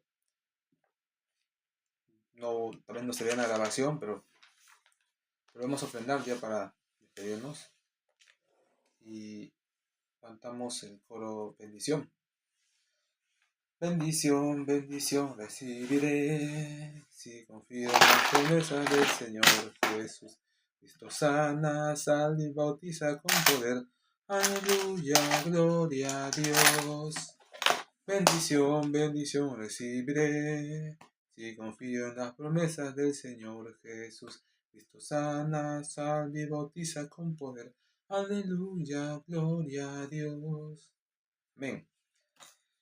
Hay que apuntar y llevar un registro de las ofrendas constantemente para saber cuánto debería haber, ¿no? A veces hay problemas ahí que falta dinero, se presta, no devuelven o devuelven más, quitan menos, quitan más, y no sabemos cuánto final debería haber para reponer. Con este registro usted puede tener ya una opción para saber cuánto debe haber y ya está. Simple, ¿no? Simple.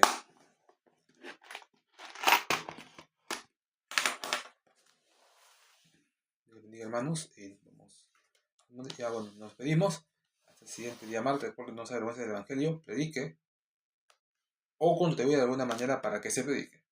Diezmos, ofrendas voluntarias, que es lo que usted da porque quiere que sea útil a Dios algo que usted hace, ¿no? Porque si no predica, pues al menos que el dinero que tiene sirva. Y de paso que Dios le dice que si usted da diezmo, será muy bendecido. No es que el diezmo sea obligatorio, es voluntario. Pero si lo das, eres bendecido. Como dice la Biblia, yo tampoco conozco a ningún hermano que dé diezmos que le haya ido mal.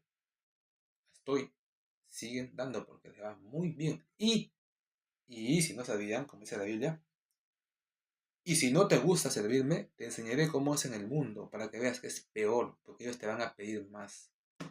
Y es así. ¿Sabe usted que todas las otras empresas que de hombres que no son cristianos, ellos también tienen que dar diezmo? Y esos que no son cristianos, ¿por qué dan diezmo? Porque dicen que si no lo hacen, su negocio les va mal. Pero lamentablemente, ellos no se lo dan a Dios, se lo dan a otras personas malas. Muchos de ellos se lo tienen que dar para que no les denuncie sus actos incorruptos. Y otros recurren a los famosos, son hombres perversos llamados, no diré ni siquiera su nombre, lo que son, pero sí son personas que consultan demonios. Pero les piden protección, porque dicen, es que mi competencia va, va a pedirle a un demonio que me ataque a mí. Entonces yo tengo que pedirle a un demonio más fuerte que me defienda.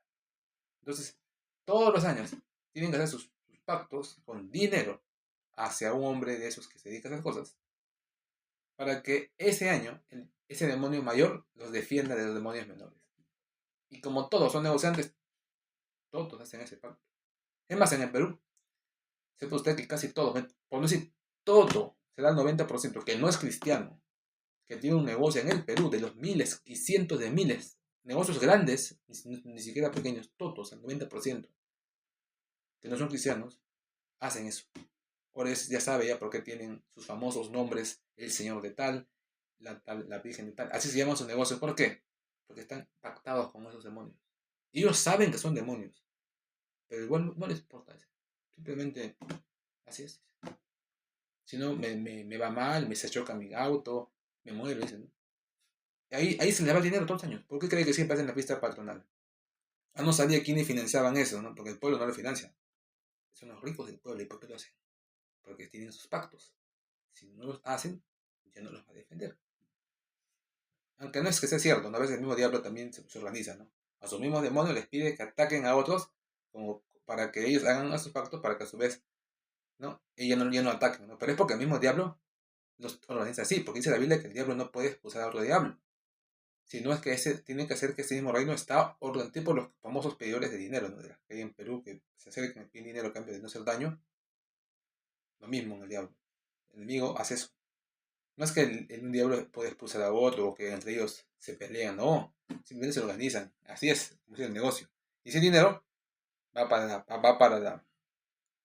los hombres que se dedican a ese tipo de maldades. Y ellos se enriquecen. Y de ese enriquecimiento, también lo mismo, ellos también dan sus diezmos. Solo que ellos están a una central de ellos mismos que está en el Perú o en el extranjero. Y tienen que hacerlo, porque dicen que si no lo hacen, sus mismos demonios con los que ellos trabajan, le dicen que ya no le van a seguir dando sus favores, si no desvían una cantidad de fondo para allá. O sea, el mismo diablo se cobra su diezmo. Y es tanto dinero, porque imagínate, el diezmo de todos los empresarios peruanos, que tienen que darlo, porque si no el diablo no les deja en paz, se va normalmente, lamentablemente, a las organizaciones criminales del Perú, porque lamentablemente esas personas perversas que trabajan con los demonios, si bien ellos no lo hacen, pero ellos envían el dinero a los centrales, y esas centrales son capaces casi de todo. Y ese dinero que juntan, todo lo usan para el mal. Con eso financian todas las cosas perversas que hay en un país. Desde una campaña política que va a perjudicar a un país, desde ideas filosóficas que van a perjudicar a un país, todo lo que pueda ser malo, de ahí sale. Dinero para comprar a una productora de música para que ahora produzca música diabólica, de ahí sale de ahí. Es como que de ahí sale cualquier cantidad de dinero para todos los gastos del enemigo. Porque el enemigo también sabe mucho dinero y es bien astuto, se aprovecha de esa área para, hasta hermanos que son cristianos que antes no estaban en el mundo cristiano dicen, cuentan, ¿no? Cómo es el negocio. Un punto es así. El diablo hace el siguiente trato. Es genérico, por lo cual se puede comentar, ¿no? Trabaja mucho con las aseguradoras. Como aseguras dan dinero cuando un dice, ¿no? A propósito, hacen que el enemigo haga algo para que se incendie una empresa. Y cuando se incendia esa empresa, cobran el seguro contra el incendio. Y es una millonada, porque a veces si se quema toda la fábrica, el seguro contra incendio te cubre todo lo que se quemó. Cientos de millones de soles, es impresionante. Pero ¿dónde está el truco? Es que los abogados que trabajan con demonios, sus centrales llaman y dicen, vayan a tal lugar. ¿Por qué? Porque ya han trabajado con demonios para que se haga ese incendio. ¿Pero qué hacen? Esos abogados van diciéndole a la persona que está sido afectada de que ellos se van a encargar de que sí o sí ese seguro se cobre. Así sea, de que el asegurador diga no, que ese incendio fue por una causa que no es válida. para que el seguro pague. No, ellos les aseguran que son abogados que van a lograr que eso se pague. ¿Y qué pasa? La condición es que el 10% de ese, o a veces el 20 o 30%, hasta la mitad, se vaya para ellos. O sea, el diablo ocasiona el incendio. Manda un abogado para que ese abogado luego garantice que se le devuelve el dinero y se queden con un 10-20% de millonadas. Y así dice que esos abogados se hicieron riquísimos en meses, en un año tenían cualquier cantidad de dinero. Pero que tienen que dar una parte a la administración de abogados. Y si el diablo trabaja, o sea, el diablo trabaja con los seguros. Feliz con los seguros, ¿no? Porque ahí saca su dinero, ¿no? Ocasiona desastres, ocasiona accidentes de tránsito. ¿Para qué? Para que haya accidentes y cobre el seguro. Pero la gente que ha sido afectada a veces no sabe cómo cobrar el seguro, porque a veces le dicen, no, su seguro no vale porque usted no tuvo esto, no tuvo lo otro. Pero los abogados satanistas, lamentablemente, tienen mucha experiencia en eso. Hasta tienen ya tratos con los que van a firmar el sello de que vale o no para que se dé por ahí. Y así sean millonarios y multimillonarios en los Estados Unidos las personas dedicadas a lo malo. Y con eso financian toda su maldad en ese país, toda la perversidad. Ahí está. Así el enemigo obtiene su dinero. Que no sabían, ahí está. Pues que es una realidad, el dinero tiene que ser en un lugar. Y así lo hacen. Pues. Ellos trabajan con el enemigo. Usted como cristiano no trabaja con el Señor. Ahí está el problema, pues usted no le va mal. O le va mal. Tiene que aprender a trabajar con Dios. A usar su fe para reprender el mal. Y de todas maneras, ya se le cuenta vamos en el mundo 10. O sea, el diezmo no se quita, señores. Porque de todas maneras necesitan protección espiritual. Y así sean ateos, igual van a pagar ese diezmo porque van a necesitar protección política, protección de o contra los extorsionadores. O sea, igual se paga, igual lo pagan. Así que mejor darlo a Dios, al Señor, con total gratitud, sin necesidad de pensar en esas otras cosas. Porque si no, igual te van a venir males y no vas a saber cómo reaccionar a ellos. Si lo das al Señor, el Señor te promete que al menos va a ir de bien. Te ven un mal, pero te va a dar la salida. Ahora yo comprendió por qué es una bendición dar el diezmo.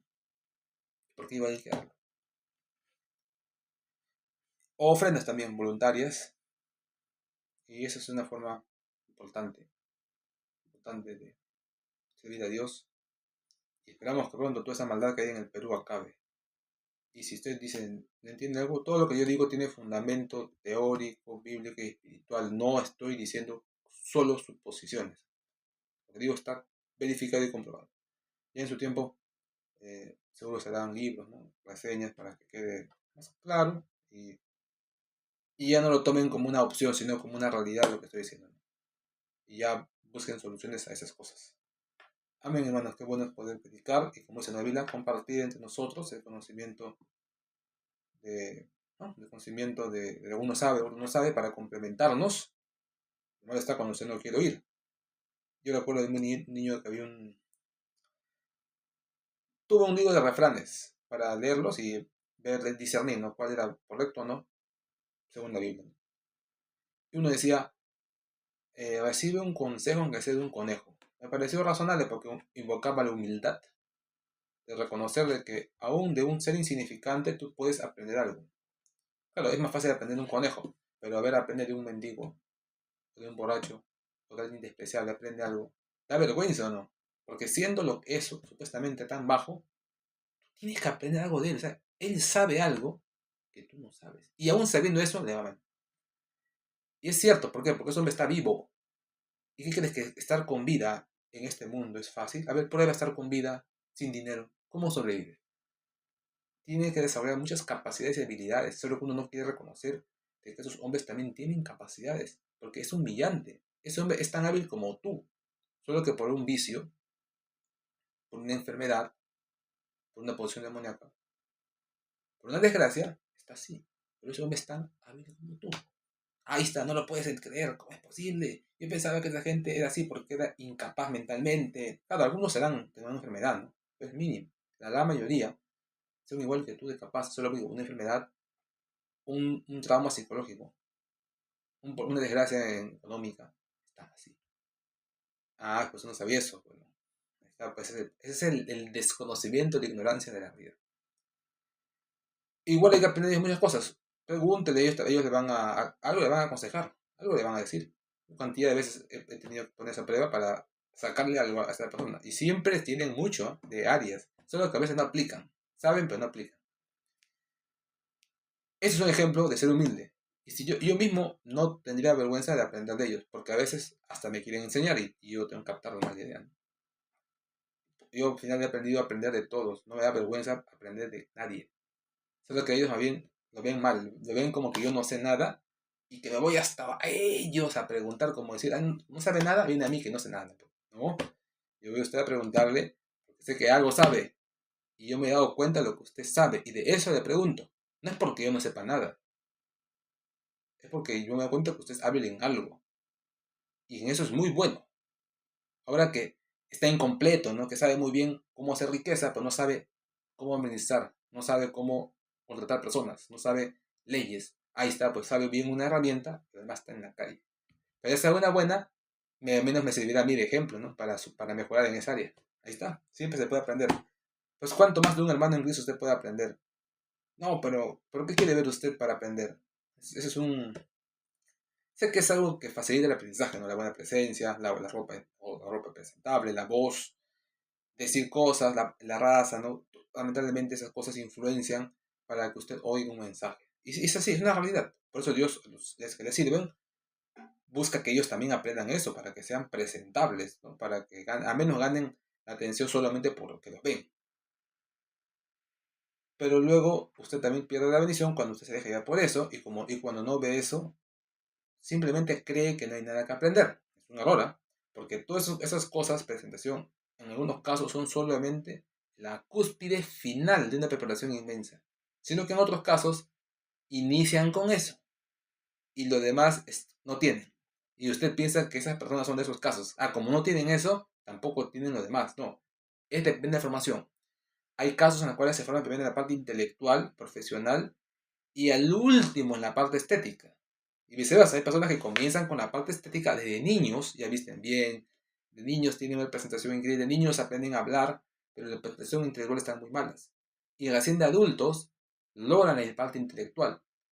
Pero a veces es mejor así porque toda la vida aparentan tener conocimiento y llegado a la edad ya lo tienen y se desarrollan bien, mientras que el que va primero por lo intelectual parece que no conoce nada y ya cuando lo tiene es como que ya muy tarde.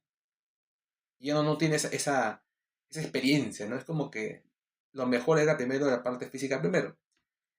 Pero, ¿qué puedo hacer pues, si la Biblia enseña que es al revés? Pues, en realidad la Biblia enseña que todo va al parejo, todo va al mismo tiempo, sino que cada uno va por su lado, por su habilidad, que piensa que le es mejor.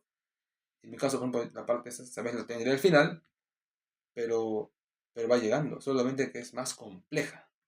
Es más fácil de niño vestirse mejor que de adulto, por el costo de la ropa, por la diversificación que es menor, porque un poco más tus papás te dicen que vestir. Es más caro hacerlo de adulto. No, yo pensé que era igual. No, es más difícil. Pero se logra igual. En un año también lo logras. Solo que es un año de adulto. Y un año de adulto es mucho dinero, mucho tiempo, mucho esfuerzo. No es como un año de niño, que es más fácil. Pero se logra. Pero no, pues ¿para qué esperar eso? Simplemente escuche, dice la Biblia, y retenga lo bueno. Si le parece razonable, hágalo. Y si no, si dice, no, man, lo que usted dice no, no, o sea, parece cierto, pero yo, mi realidad es que yo no, por ahí no, o sea, yo no voy por ese lado, yo no, usted habla, es como que para mí no existe porque yo estoy en otro mundo, ¿no? Mi realidad es el día a día, mi trabajo, mis problemas con la familia. Yo solamente quiero ganar un sueldo un poco mayor, porque si no, pues, ¿qué voy a vivir ese mes, no? Pues usted tiene otras habilidades. Aunque pasando así también uno busca, porque a menos en mi experiencia, cuando yo encuentro a alguien, casi siempre también tienen ambición y quieren llegar más lejos, no se conforman con su sueldo. Pero qué curioso, ¿no? Que hay otras personas que no conozco que sí son de las que quieren siempre tener un sueldo fijo. A veces quisiera encontrar a esas personas, que sean conformistas, que solo quieran su sueldo y que están felices ahí con lo que tienen. Pero no, pues porque cuando yo les hablo, les transmito ideas, ya se cambian de perspectiva, ¿no? Por eso también uno cuando contrata a personas a veces tiene que mantenerse en un nivel, en una línea, en un perfil. ¿Qué decirle a esa persona? ¿Qué no decirle? ¿Cómo tratarla para que se mantenga en lo que ella cree que es las cosas, ¿no? Es muy difícil, muy triste, porque uno quiere tener más confianza, quiere hablarle más, mostrarle más cosas de la idea. No puedes, porque ni bien se las diga, su mente se abre, cambia de idea ya no quiere ir con lo que venía, ahora quiere algo distinto, ya no es ese hombre trabajador que querías tú. Ya es un hombre con pretensiones y ya está buscando quitarte la idea, el conocimiento, lo que tú haces y replicarlo. ¿Cómo se les respeto tan rápido? Pues a veces un empresario nunca dice nada, ¿no? Y eso ya lo sé, es una técnica, pero no me gusta porque a las personas las pone debajo. Se aseguran de que no quieren desarrollarse, les limitan el acceso al conocimiento, el trato mismo. A mí eso me es triste, pero lamentablemente si no es eso, las personas, ellas mismas no son agradecidas, no entienden que cuando llegaron a ti no tenían nada de idea de eso. Cuando tú les hablaste, así tienen idea y piensan que lo que tú les has dicho es algo fácil, que, como me habló, es económico. No sabes que para decirte eso, él tiene que pensar mucho y le ha costado mucho dinero. Y esa idea es un éxito gigante. Y los que tienen padres de ese tipo, esos jóvenes que tenían padres así, ¿cuánto han aprendido de ellos, no? Cantidad de cosas que sus padres le decían eran éxitos inmensos que ellos tenían que captar. Bueno, al menos ya el video se larga y siempre hay que hablar de más, pero lamentablemente, como siempre he visto, siempre tienen que cortar el video. Es lamentable, ¿no? La realidad. Pero bueno, ya hablaremos más en otro video más. Dios le bendiga, hermanos. Oramos. Padre, después de este video, pero en realidad yo tengo otro día que orar. Padre, nuestro Señor, te alabamos, te amamos por este tiempo. Ayúdanos a predicar, a servirte. Danos sabiduría, Señor Dios, para no avergonzarnos. Para compartir tu mensaje a los conocidos, a las personas de la iglesia, a las personas, amistades, personas que conocemos, Señor Dios, para que ellos también conozcan tu palabra. Ayúdanos a no avergonzarnos, a no tener temor o no tener miedo tampoco, Señor Dios. Ayúdanos a cumplir el propósito en este mundo. Lo pedimos en el nombre de Señor Jesús. Amén. Dios le bendiga, hermano. Pastor Isabel Pérez. Cristo vive. Dios le bendiga. Amén.